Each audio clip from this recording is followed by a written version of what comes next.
What's going on, everyone, and welcome back to the Nerdwide podcast. I'm your host, Tyler Haynes, and with my good friend and elfishly spirited Mr. Chris Rivers. Chris, how was your week, and how are you?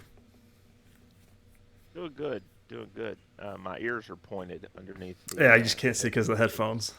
yeah, That yeah. makes sense. Uh, Worked a little bit more overtime this week, but Oh, I think fun. this is I think this was the last week we'll have that much of it, if any. So Oh, that's exciting, then.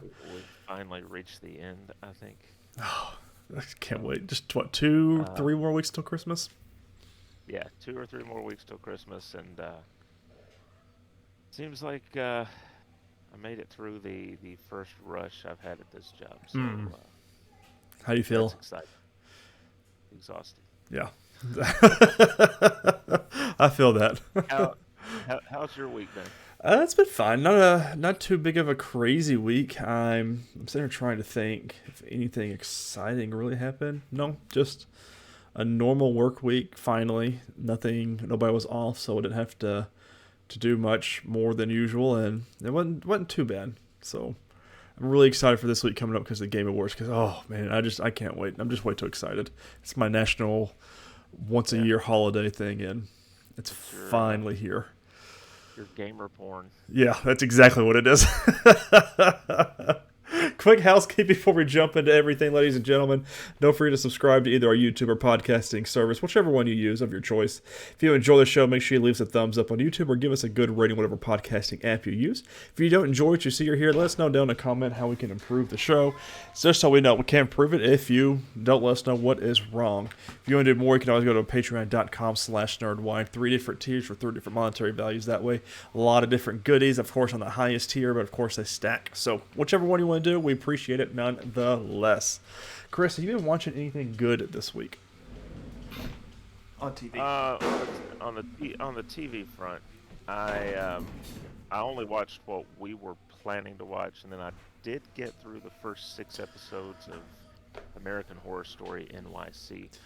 How much more do you Um, have left then? it's 10 episodes, I Okay. believe, so I've only got 4 episodes, and then maybe we can get Jamie to come on next week's show, Yes. and we can I've got her discuss. lined up and ready to go whenever you're I've ready.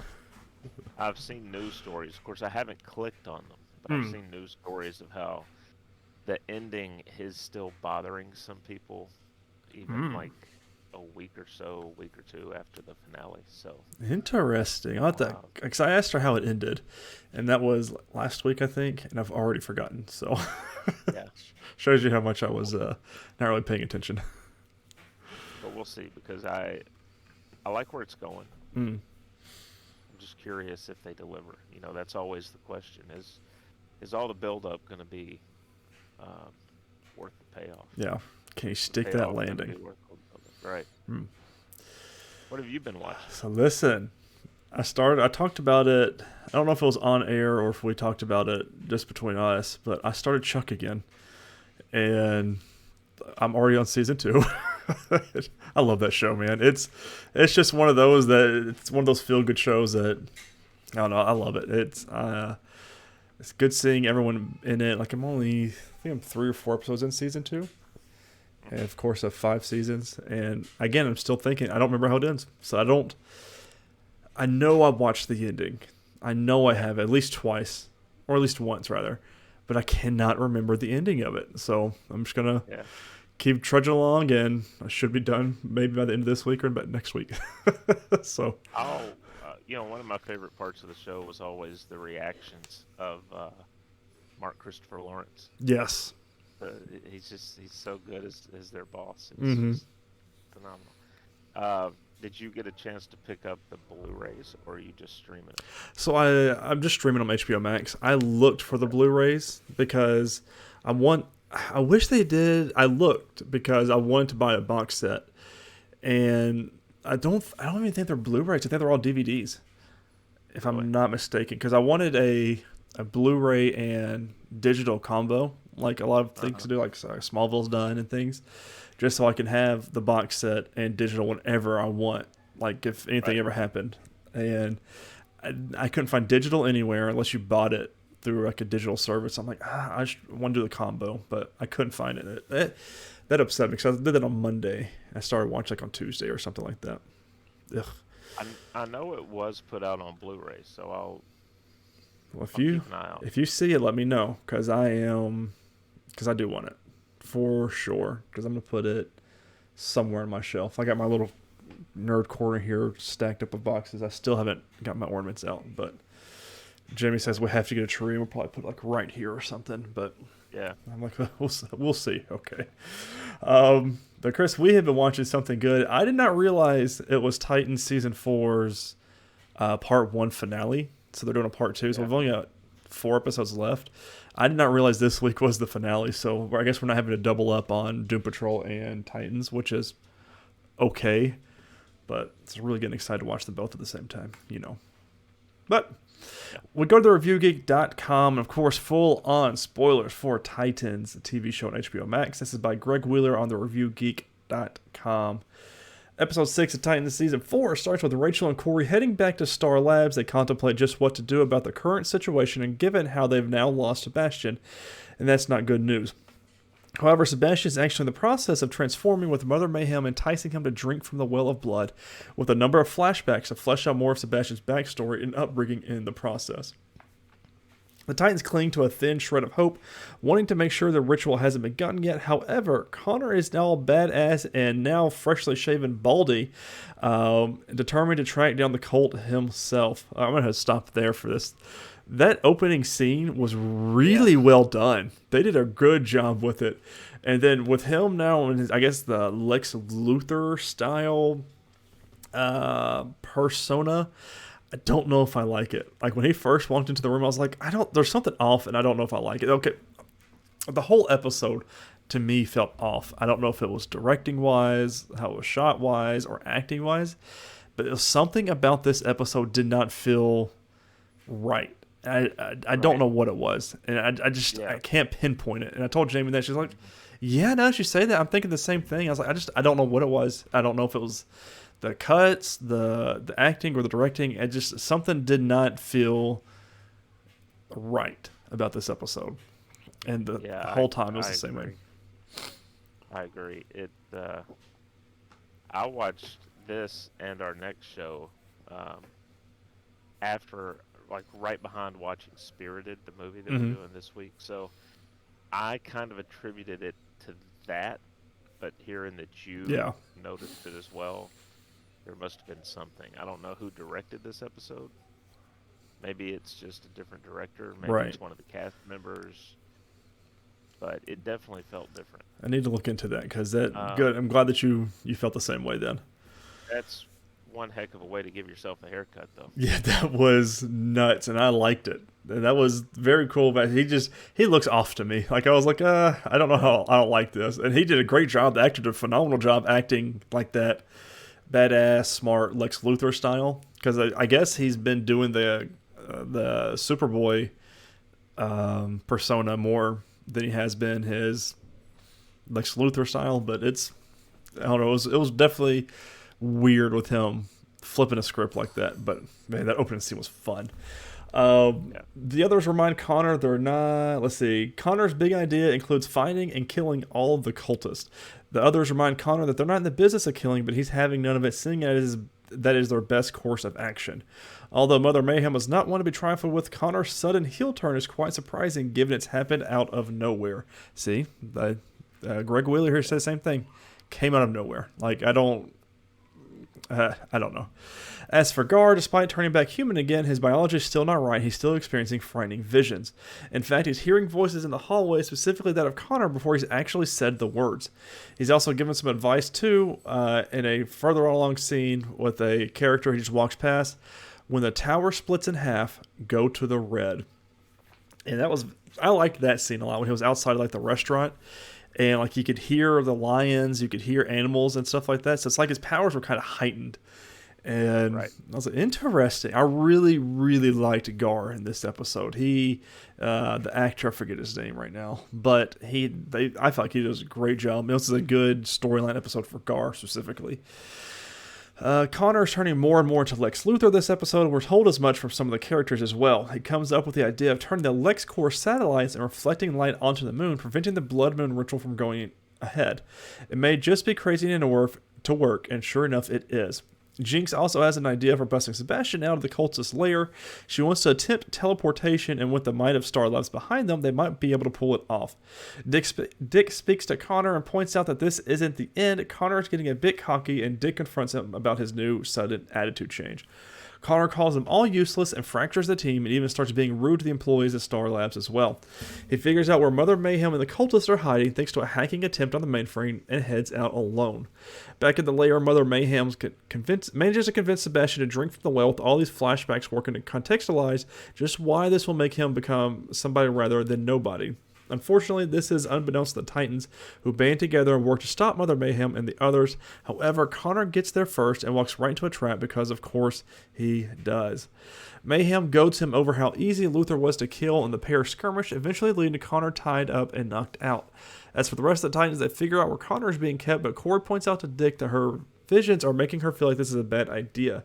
She has a feeling everything could go wrong, especially given what she's been seeing, the little girl with a red balloon, which is a callback from where we saw Dick was having the same visions. Jinx and the others make it inside the cult layer, but unfortunately Jinx is stabbed for her efforts by Mother Mayhem. Corey's powers are easily thwarted too, but with White Raven recently getting her powers back, thanks to an earlier power channeling session with Corey, the pair find their efforts are all for nothing. Sebastian drinks from the cup, sending a massive shockwave reverberating around the lair. He's done being a nobody and now intends to embrace his destiny. Mother Mayhem whispers, "My son, you're finally home," as Sebastian drops into the well. So a couple things that weren't really mentioned there. The big White Raven reveal, really well done. She is a character from the comics with Raven. And it's really cool that they did that. Did not expect them to do it. I don't know why I didn't with her having the white hair, but I guess it just nothing clicked for me. Jinx dying, I don't like that. Hope that's not the end for her. Hopefully she's still alive, because I really enjoyed her being in the show. Gar coming in as a giant ape and attacking the cultist, and then saying he sees the tower falls that he's been seeing in his visions, and he says, "Take me to the red," and he goes out with a different effect than the rest of the Titans team did. Do you think they went to the same place, or do you think they're all somewhere different? Somewhere different. Yeah. Yeah. Because, I mean, his little effect was like red and fracturing a little bit, and he glowed red, and then he disappeared, and then the rest of the team kind of like blipped out. So, not like the MCU blip, okay. But he did blip out. That would have been cool, though. Yes. If they done it, though. They said, you know what, we're going to do it your way. I'm curious, because so while you were going through the recap, I looked up the director of the episode. Director's Jen McGowan. She has not directed an episode before this season, but she directed the past 2 episodes we've seen. So I don't know if that's why there's a tonal difference. Innovation. At ExxonMobil, we're working I don't know. I don't know what it was, because I don't feel like the past 2 episodes were off either. Not like this. So I don't. I don't know. That's weird. But I don't know when we get the next episode back. We have Doom Patrol to hold us off. But you asked before we start recording, is this going to be... Does Doom Patrol go until their Part 1 finale, and then Titans comes back? And then once Titans goes off, does Doom Patrol come off? I don't know. So, I mean... We see, Titan stays gone for the first 6 episodes, Doom Patrol. Then they're both on. Right. Lead to a crossover. Oh, God, that would be nice. Because I enjoy watching these shows. Now we don't have Titans for... who knows. But Doom Patrol is going to be good. The trailer looks really good for that one. But how do you feel so far? So we're halfway through. We're done with Part 1. How do you feel for this season? It's good. I don't know that it's going to go down as my favorite season. Yeah. I'm missing some of the older characters, like I'd love for Dove and Wonder Girl and Red Hood Mm-hmm. slash Jason Todd slash Robin to be back. Yeah, I'm not. They've got to do something with Tim to make me give a crap about his character. I'm the exact same way. I just don't care. Yeah. Like in his scene with Bernard, them talking about, oh, I saved you from a snake, didn't I? Whole thing. I was like, okay, this is really not well done. No. And this is one of those things that also felt off. I was like, I don't care about Tim as a character at this point. Mm-mm. And I don't know if it's because they haven't really given him the comeuppance that they have the other characters or what. But I'm in the same boat. Last season was really spectacular for a lot of Yeah. reasons, and I just don't.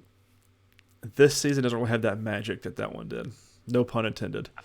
But I think one thing that bothers me about the Tim character is the team doesn't care about him either. I mean, correct.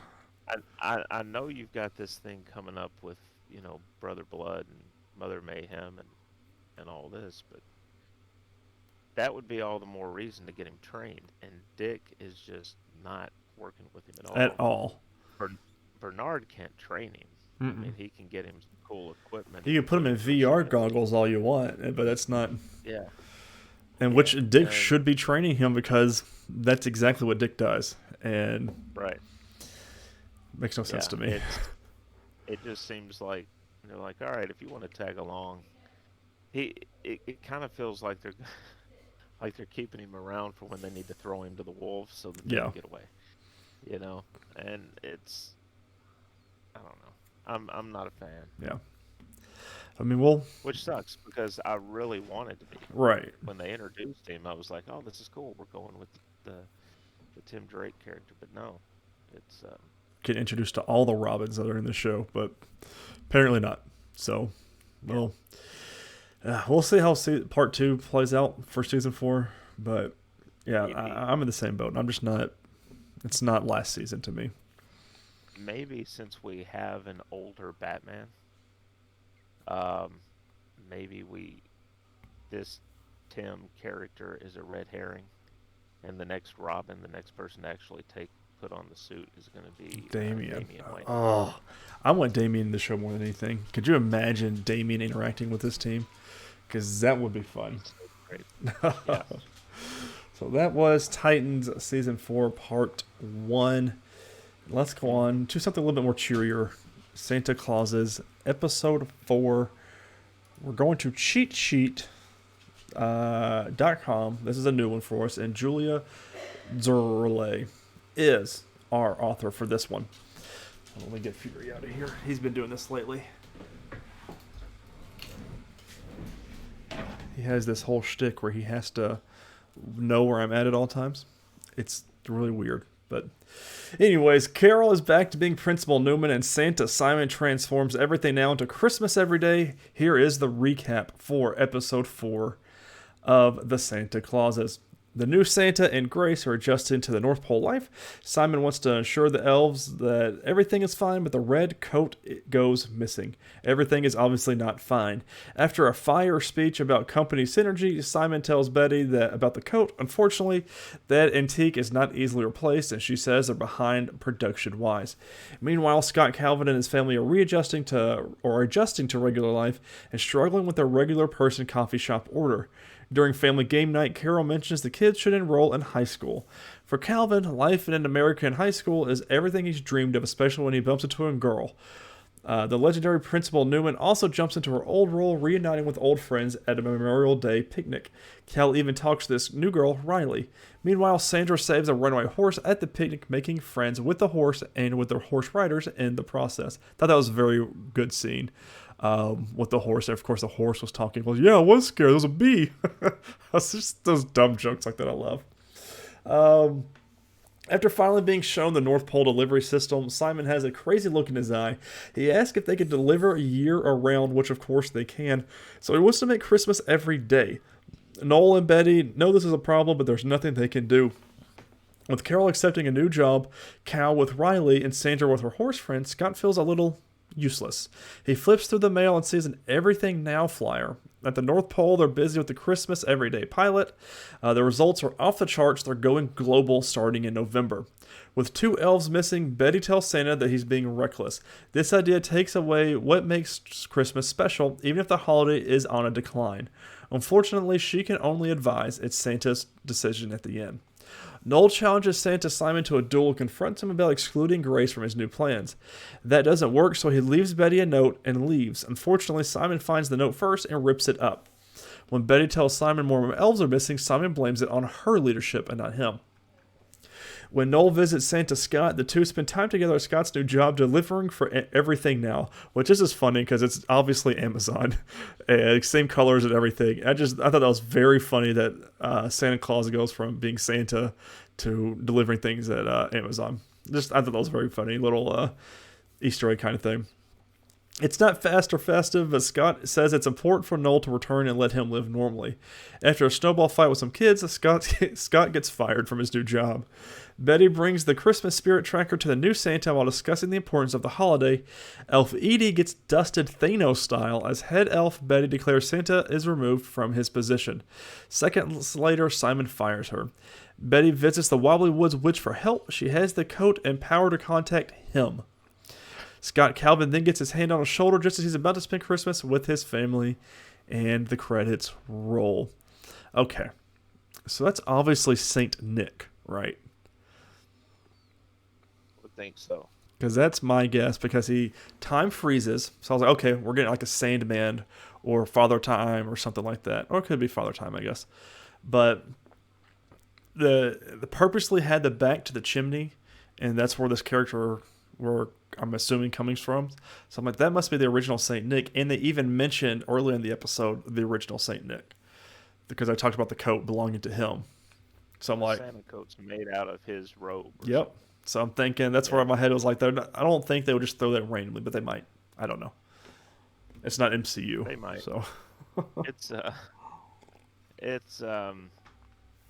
this was my least favorite of the episode so far. Cal, the son, he's too big of an idiot for me.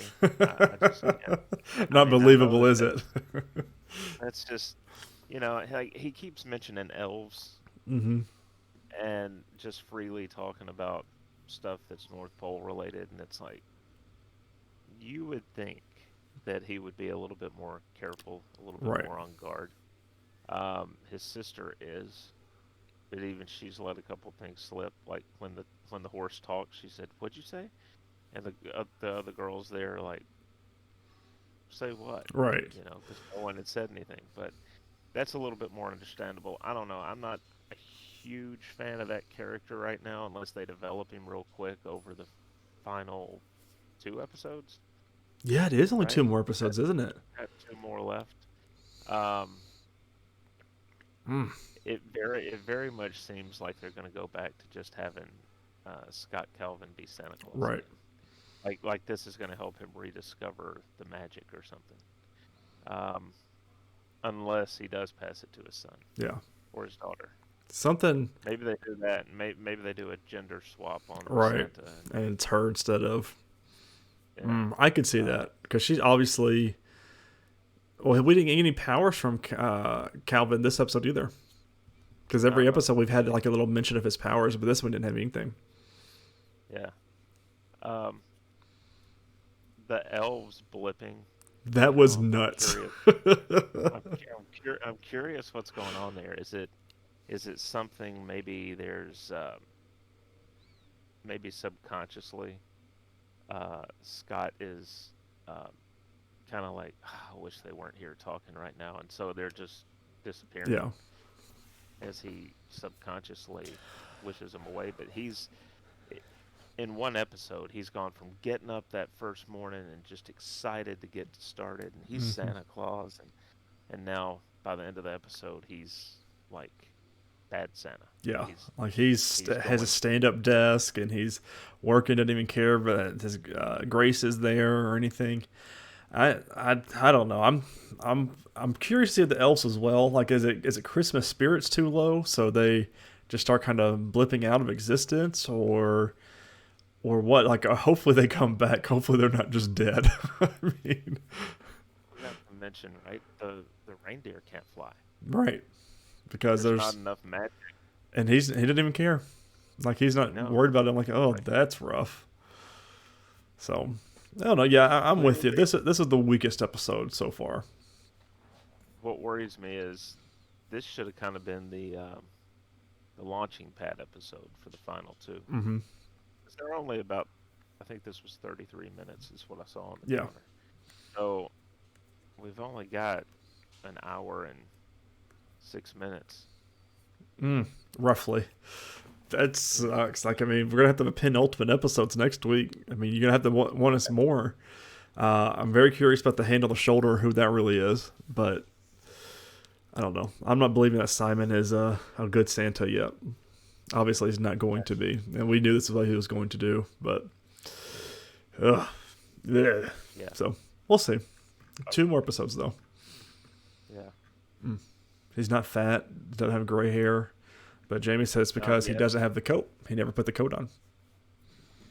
So I was like, Yeah. That makes sense. Well, And why did she steal the coat? Do we know that yet? Oh, no, the coat She went to didn't. her. Yeah. Yeah. The coat knew he wasn't the one. Crazy to think about. So, all right, ladies and gentlemen, we've got 3 newest items this week for TV, one of which is The Last of Us trailer official, and we're going to watch that live on the air with you. First one, though, is The Mandalorian returns March 1st, and I am excited. We get Mandalorian and Grogu back. Second one is Kate Dickie has been cast as the villain in Loki Season 2. We're going to movieweb.com by Zachary McLean. While everyone might not know her name, audiences have likely seen Kate Dickie in one of her many supporting roles. She landed another one in Season 2 of the Disney Plus series Loki, according to a recent report from Deadline.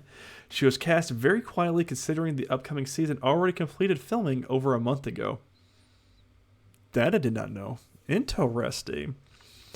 While there is no word on her exact role, it's rumored to be a villainous one. Dickie is no stranger to a slightly wicked roles, although she has yet to get the chance to portray the primary villain.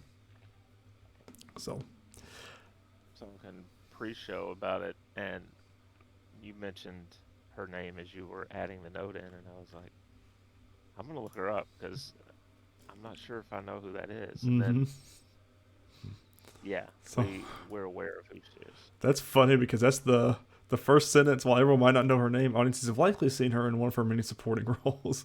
Oh, yeah, you're right. I'm one of them. So, and then, ladies and gentlemen, let us do the Last of Us trailer. We're going to, give me a second, I'm going to share some screens, and then we'll switch over. So bear with us.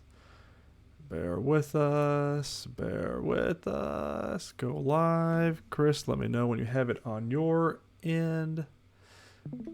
It's Blue loading. dots dancing with each other. They're dancing. Hey, I've got it.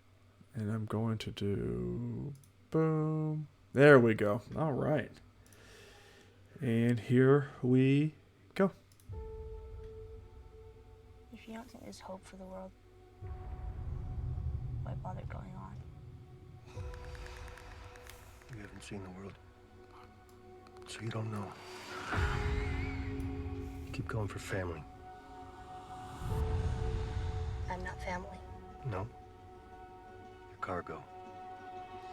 Off of that shot alone, I'm convinced he's Joel. Just off of that one Yeah. shot. Why are you so important? Somewhere out west, they're working on a cure. I think what really impressed them was the fact that I didn't turn into a monster. If she so much as twitches,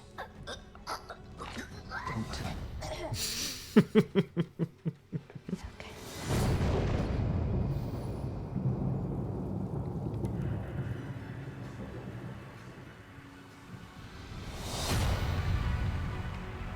if I'm taking you with me, you do what I say when I say it. You got any advice on the best way west? Yeah, go east. You've come this far, then you know what's out there. You're not gonna scare us. Scared him?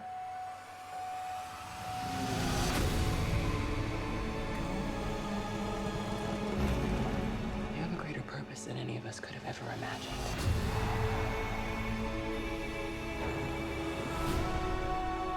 Be careful who you put your faith in. You might not be her father, but you were someone's.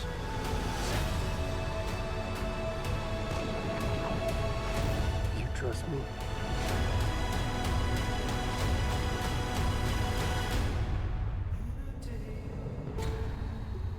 Dude, it's gonna be really good. You got some good people in here too. Mm-hmm. You got Graham Greene in here. You got Nick Offerman in here. Yeah. Like, He plays phenomenal. Billy. I'm telling you, man, it's going to be great. And I can't wait. Oh, man, I can't wait. Like, I mean, obviously I was really high on it to begin with, but I'm more high on it now. So, I like that line though. It's if you got any advice for us heading west? Yeah, head east. yeah, love it. It's just what you should be doing.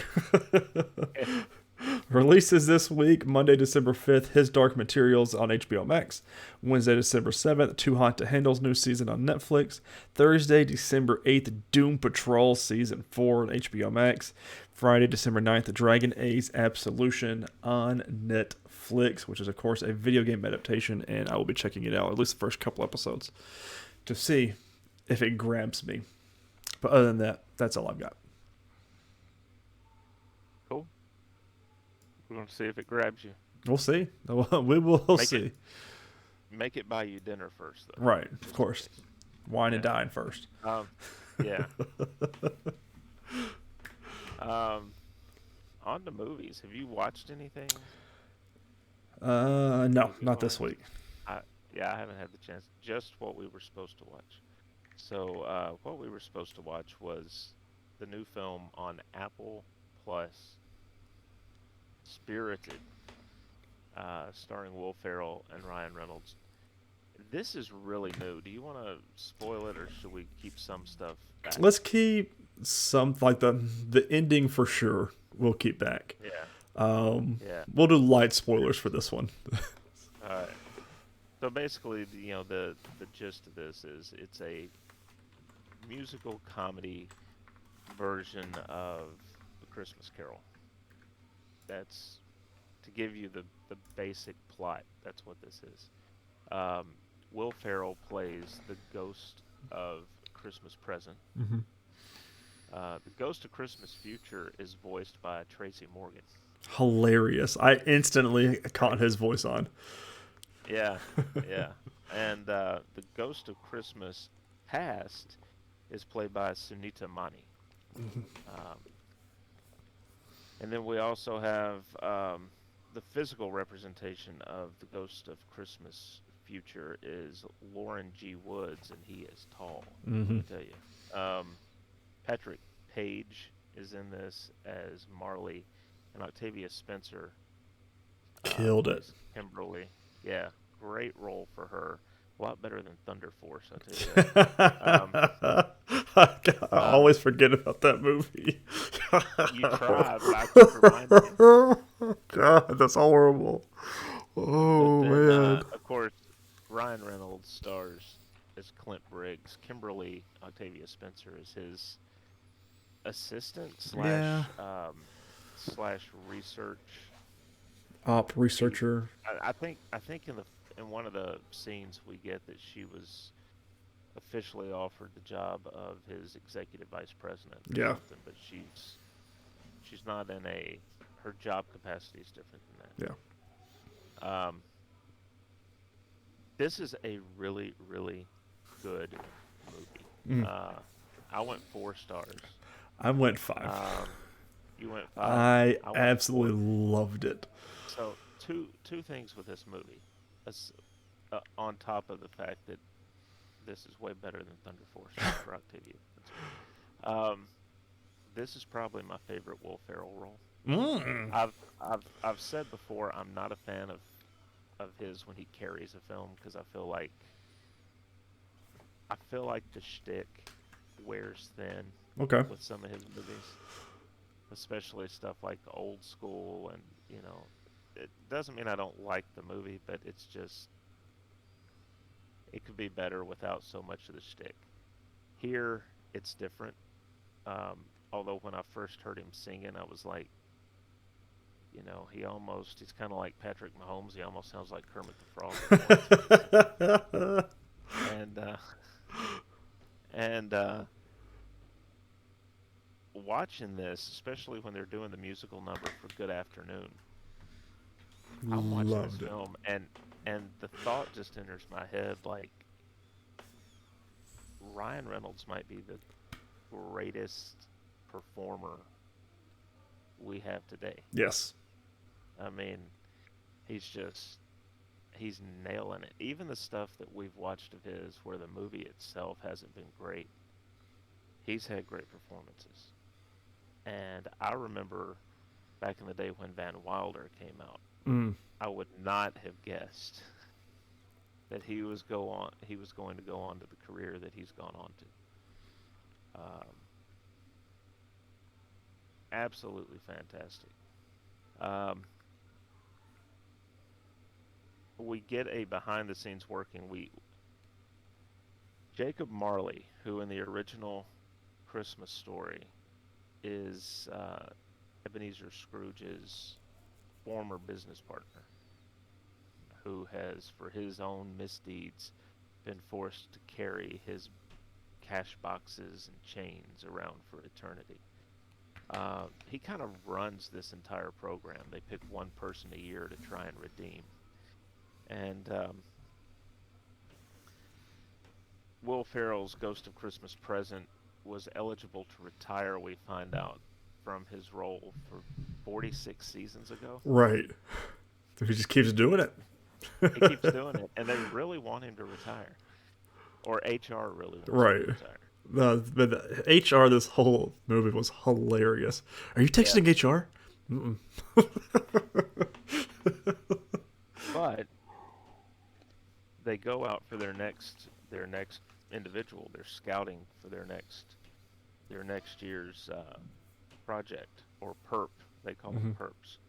And they're keyed in on a hotel manager at a hotel where Ryan Reynolds is at.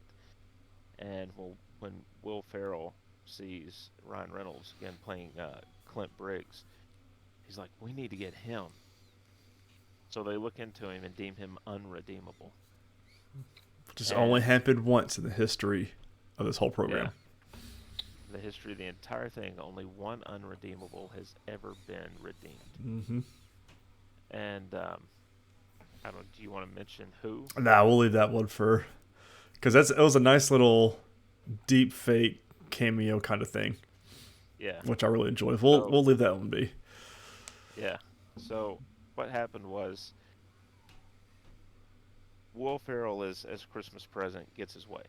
Basically, they're going to try and convert Clint Briggs, and as it turns out, he is nearly impossible to convert. Every time they try and do something, they're showing him scenes from his past, and he'll just stop and he'll flip the script, and he's asking them questions. He actually sleeps with the ghost of Christmas past. Right at the beginning. Right at the beginning, like she's just started. Right. And he sleeps with her, and then she goes back and asks Ghost of Christmas Present to finish her part of it and do his part, because they've slept together. And, she doesn't think she can pay attention or whatever as closely as she needs to. But,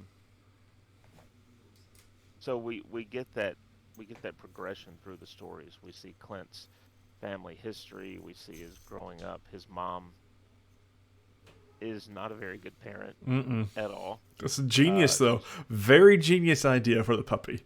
I was like, yeah, huh. he wants a puppy, so she buys him a dog food bowl, and then cracks the kitchen door and says, "Oh, the puppy must have escaped because you left the kitchen door open." Right. So it's run away. So even though he knows that there was never a puppy, his sister tells him there wasn't ever a puppy. He goes out looking for the puppy because he has to believe. And He says, "But I shut the door for the rest of the year." yeah, he never left the door open again, and it was better for he says it was better for him to believe that he had a lost puppy than to have never had a puppy at all. Mm-hmm. Um, so that's kind of what he defines that as the moment that made him who he is as an adult. Um, we found out his sister had a kid through a donor, Mm-hmm. and the family, most of the family didn't think it was a good idea. Her kid brother was all for it because he just seems to be one of those individuals who it's like, hey, Always happy. whatever makes you happy, let's make the best of it. Mm-hmm. And you get flashbacks. She ends up dying. I don't know if they said. I assumed it was cancer. That's what I was assuming. I don't think they ever did say it either. But she asked Clint to take care of her daughter and raise her daughter because he's the responsible one. He's just got the most money. He's got the most money. And so in the process of this conversation, he says, "No, I'm too selfish. I don't have the time for raising a kid.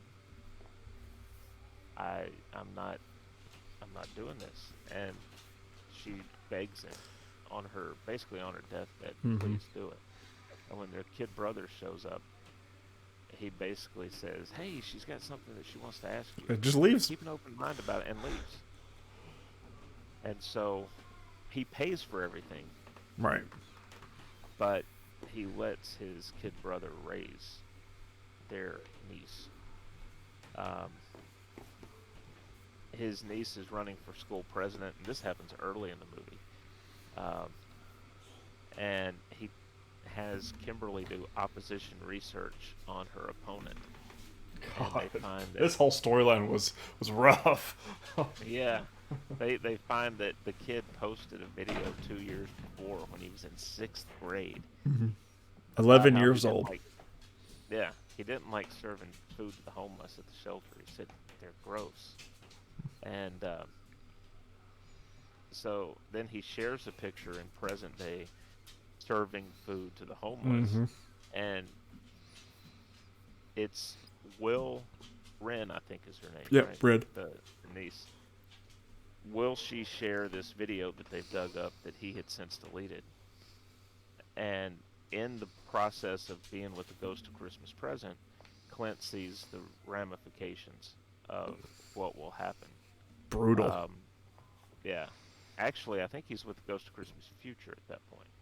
He sees her share the video, I think. Yes. With Present. But then with Future, they go to the memorial of the kid because he apparently not only loses the election at school, but he kills himself. Mm-hmm. And he doesn't want his niece burdened with that. So part of what we get towards the end of the movie is him trying to stop her from sharing. It's his little turning point. But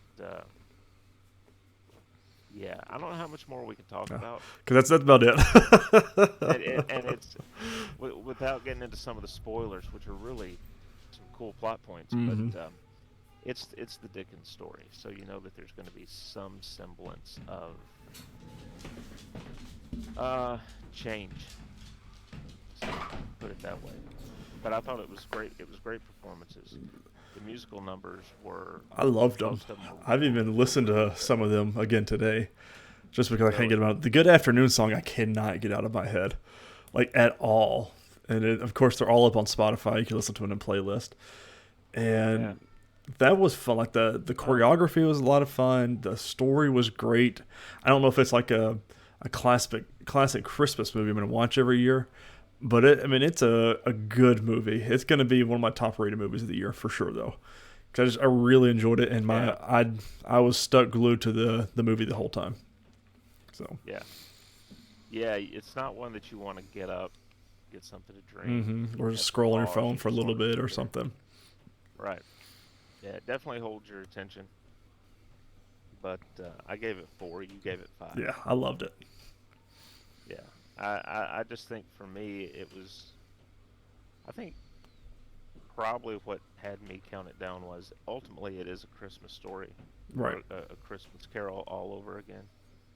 So it's just they're going about the path a little bit differently. Um, Him in the shower, I laughed so hard. Like all the indoor plumbing jokes, just the stupid stuff like that was so funny to me. It's just the dumb things. he says something like, "Look out, New York! I'm taking a shower every month." Right. He said, "Oh, every month, huh?"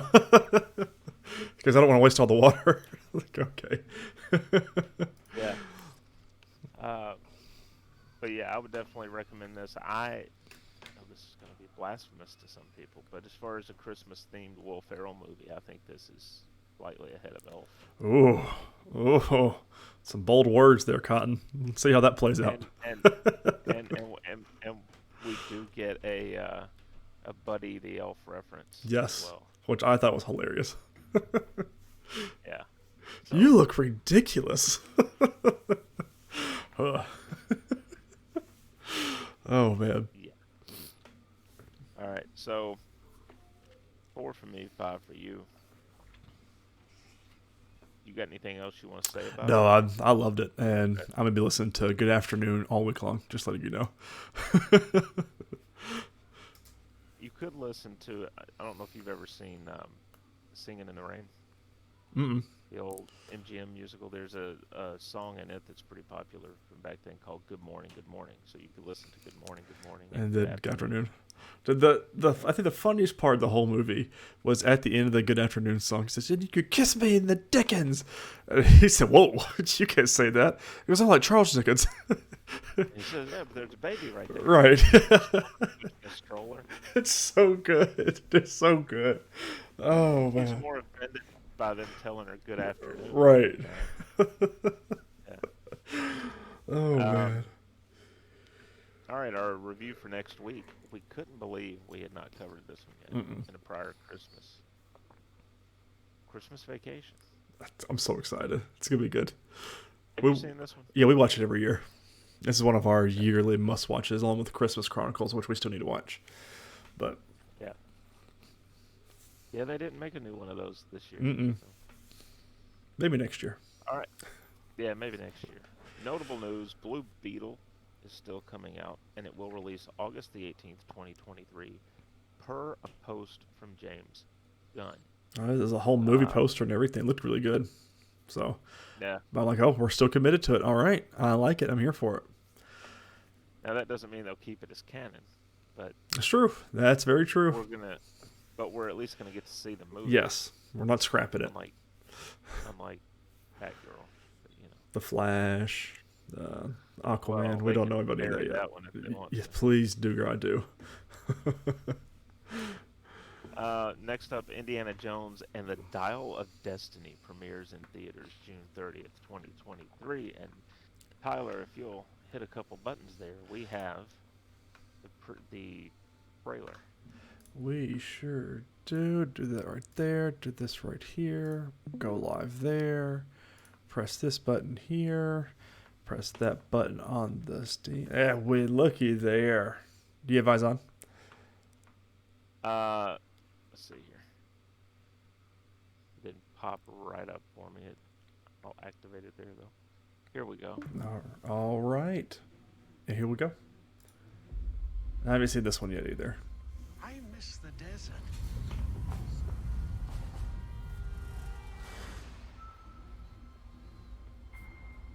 I miss the sea. Oh, wow. Okay. And I miss waking up every morning, wondering what wonderful adventure the new day will bring to us. Those days have come and gone. Perhaps not. I don't believe in magic. But a few times in my life. Oh, wow. That was de-aged. Things I can't explain. And I've come to believe it's not so much what you believe.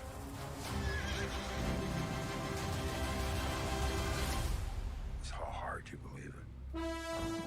Oh, That got me.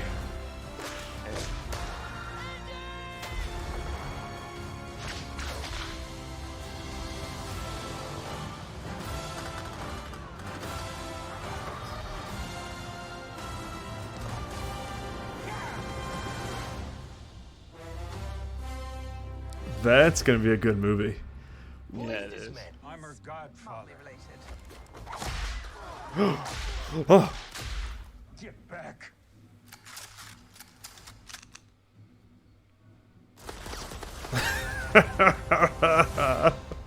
that's gonna be a good movie. Yeah, that's gonna be really good. I'm gonna have to binge watch. Yeah. I think I've only seen 2 of them. I don't even know which ones they were. I've only seen 2 though. Yeah. All 3. You just gotta. Well, there's 4, but Kingdom of the Crystal Skull was not as accepted. I think it's the one I watched. One of the ones. So, but that was fun. So, if you're on video, you can see the next thing we're gonna check out and react to here is Guardians of the Galaxy 3 trailer. Have you seen this one yet? I've not. Oh, all right. Here we go. We were gone for quite a while. But no matter what happens next, the galaxy still needs its guardians. Love those suits. Come in peace.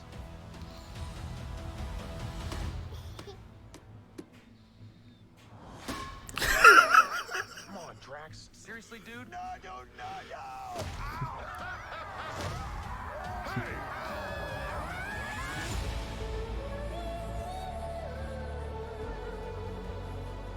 Don't forget where we came from. We have been running our whole lives. Pete, I'm done running.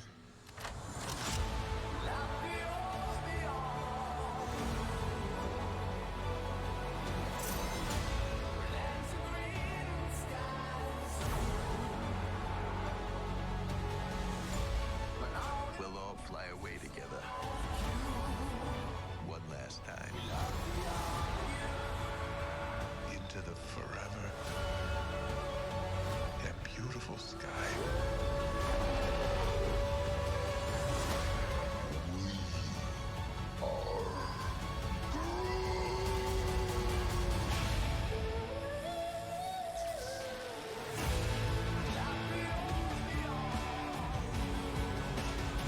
And we'll kill anyone who gets in our way. No, not kill anyone. Kill a few people. Kill no people. Kill one guy, one stupid guy who no one loves.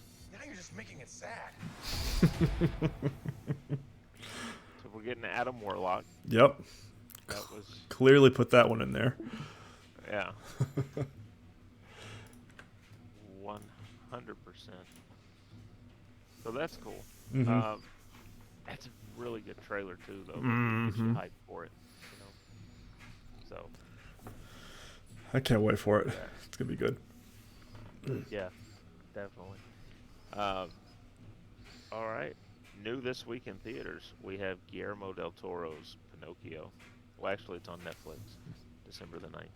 I might check that one out. There's a lot of hype around that one a little bit because it's Guillermo del Toro.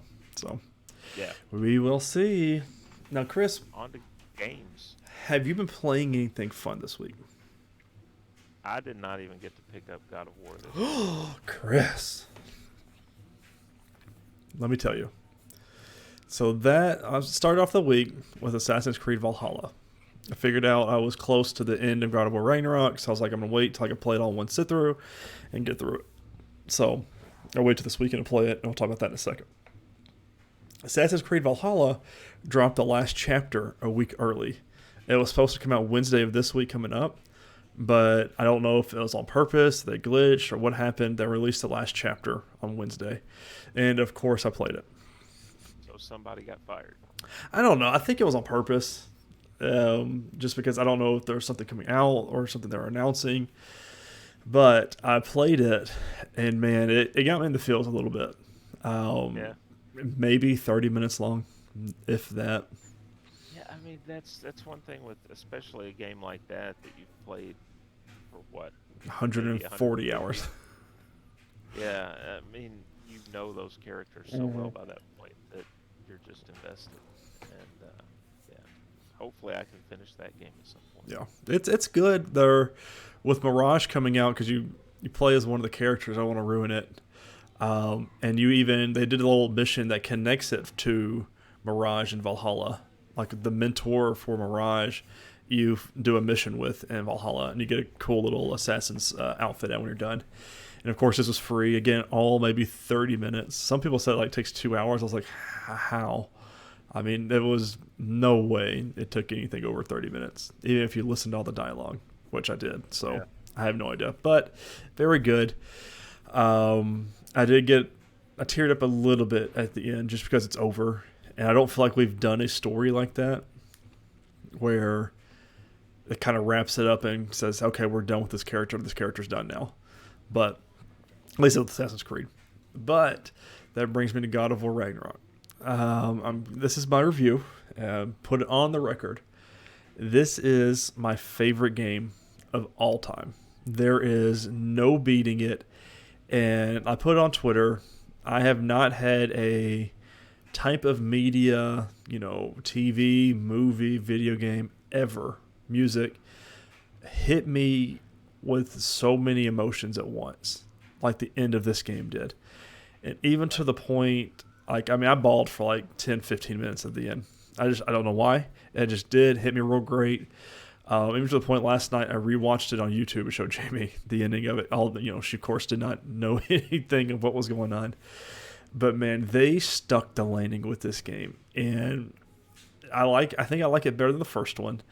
But I like this game so much better because of the first game. Because if we didn't have the moments we had in the first game, know what we knew because of the first game, the ending of this one wouldn't have impacted me so much because of the whole journey that we've been going through.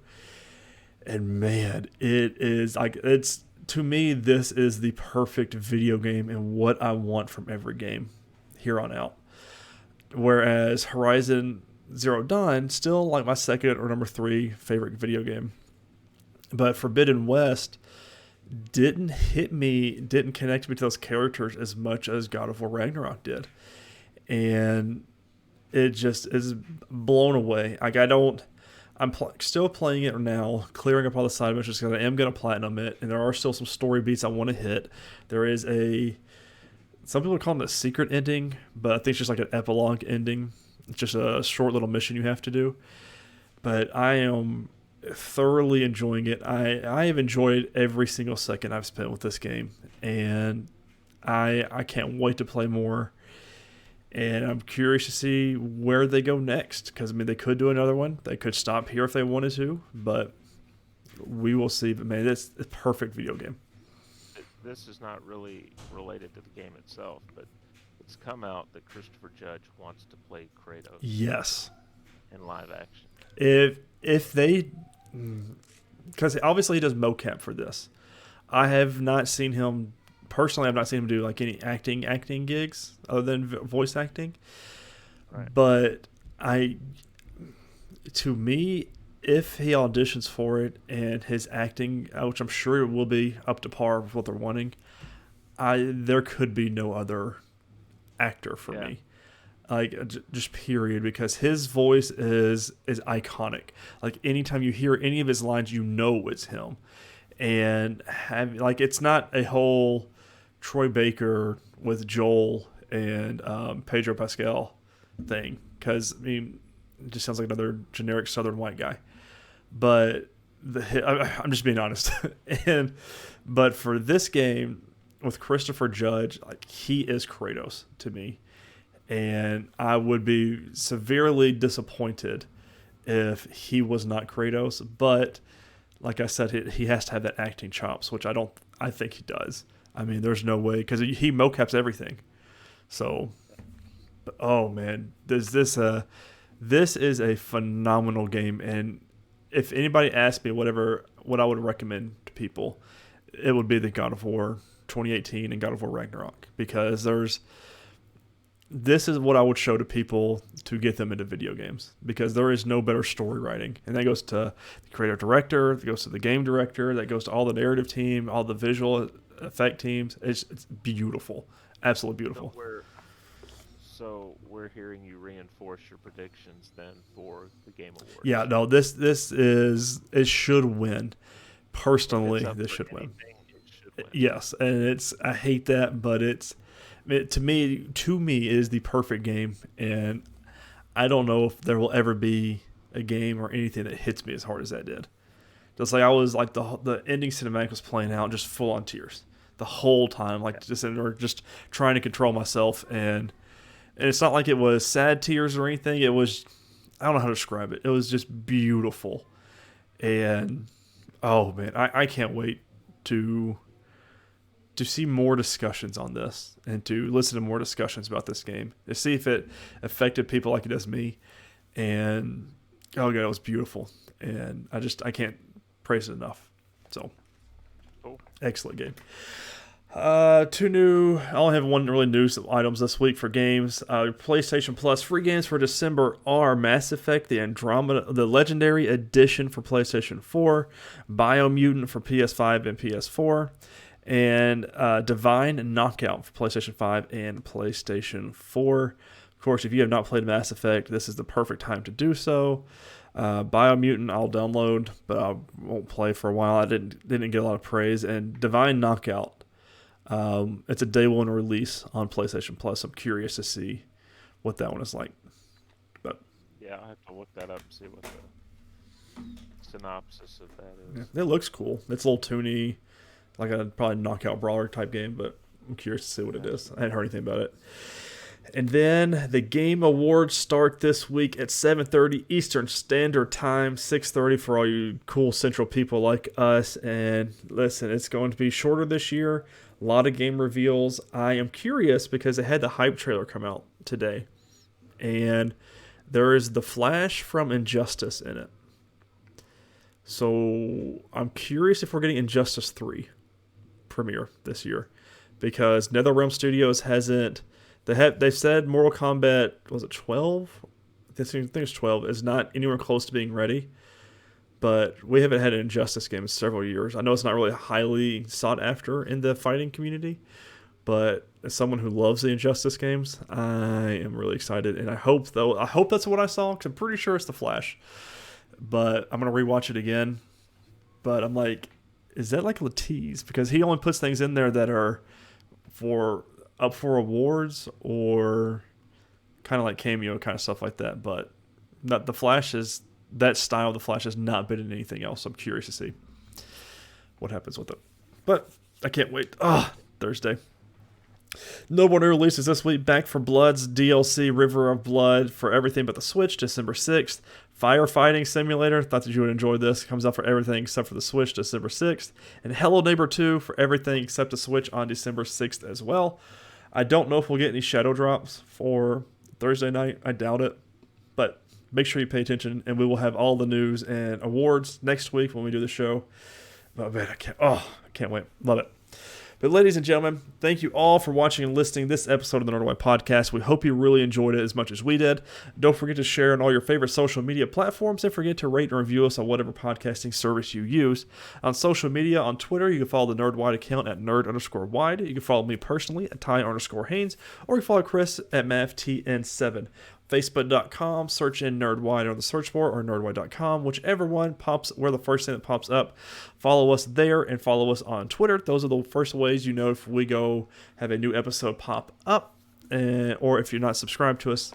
As always, this has been this week's episode of the Nerdwide Podcast, and we cannot wait to share with you next week on everything the Game Awards, because I can't wait. But we'll talk to you then.